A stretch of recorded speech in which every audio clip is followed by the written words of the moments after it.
Bien-aimés, frères et sœurs, Dieu soit loué. Je suis dans la joie de parler à quelqu'un en ce moment de l'exaucement de nos prières. L'exaucement de tes prières. C'est un encouragement que je nous apporte là où chacun se trouve. Et je nous invite à aller dans le livre des Actes des Apôtres au chapitre 12. Quand on commence du premier verset jusqu'au 14e, 15e par là, il nous est parlé de Pierre. Je pense que la plupart d'entre nous connaissons cette histoire de Pierre. Il était emprisonné, il était enchaîné et gardé par des militaires. Tout un groupe de militaires mis à sa disposition pour qu'il ne s'échappe pas. Alors, ce que je veux que nous comprenions, c'est ce qui s'est passé pendant que l'Église priait pour lui. Le Seigneur est intervenu. Nous avons un Dieu puissant, merveilleux, qui intervient dans toutes les circonstances de notre vie. L'Église priait, Dieu a exaucé la prière. Alors que Pierre a été effectivement libéré, il s'est présenté devant la maison où ils étaient. La jeune fille, la servante qui gardait l'entrée de la maison, qui était à la porte, est venue rapporter la bonne nouvelle aux autres pour leur dire Pierre est là, Pierre est libre. Mais regardez ce qui se passe. Ceux qui priaient, je m'imagine que les frères et sœurs, les disciples qui priaient dans cette maison-là, il y en avait qui étaient à genoux, certainement que d'autres avaient les mains levées, d'autres peut-être se roulaient même par terre, en train de crier, de prier, Seigneur, libère, que Pierre soit libéré.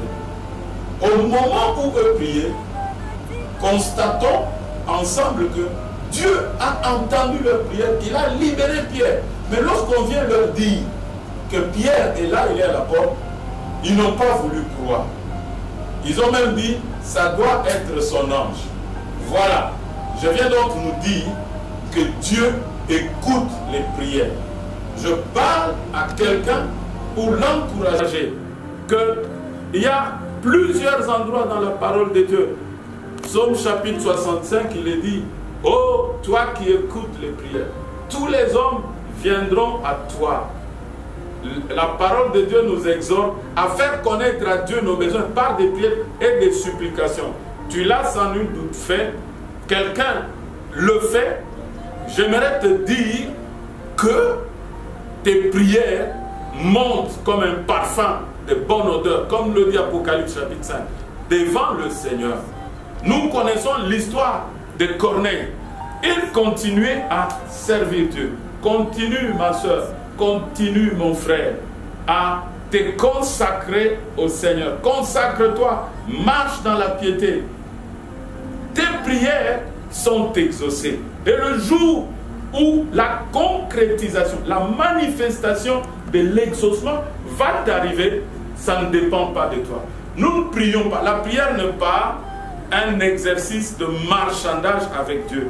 J'aimerais nous dire que nous prions, par obéissance à la parole de Dieu, parce que c'est le Seigneur qui nous les donne, qui nous les demande. Nous prions par obéissance à la parole. C'est l'accomplissement de la parole de Dieu. 2, par reconnaissance à ce Dieu qui a fait de nous son peuple. Nous sommes devenus le peuple de Dieu. Et toi, la prière, c'est aussi un outil de communion. C'est un moyen pour entrer en communion, pour célébrer le Seigneur, pour l'œuvre de la croix, pour l'assurance, la sécurité que nous avons en lui, au travers du précieux sang de son Fils Jésus-Christ. Donc, sache que tout ce que tu as exprimé à ton Dieu à travers tes prières, sache que Dieu exauce les prières.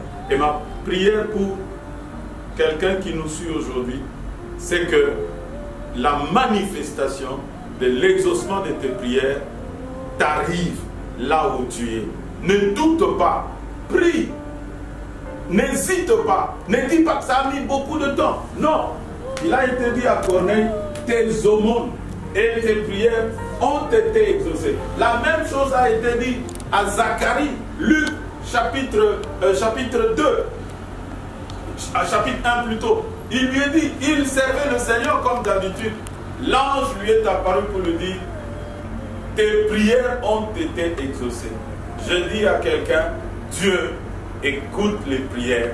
Continuons d'aller dans sa présence avec assurance, avec foi, qu'il est notre Dieu, qu'il est notre Père, et nous n'allons pas dans un marchandage, dans une ristourne avec lui, mais nous allons dans la prière pour obéir à sa parole, pour entrer en communion avec lui et pour être reconnaissant pour tout ce qu'il a déjà fait pour nous.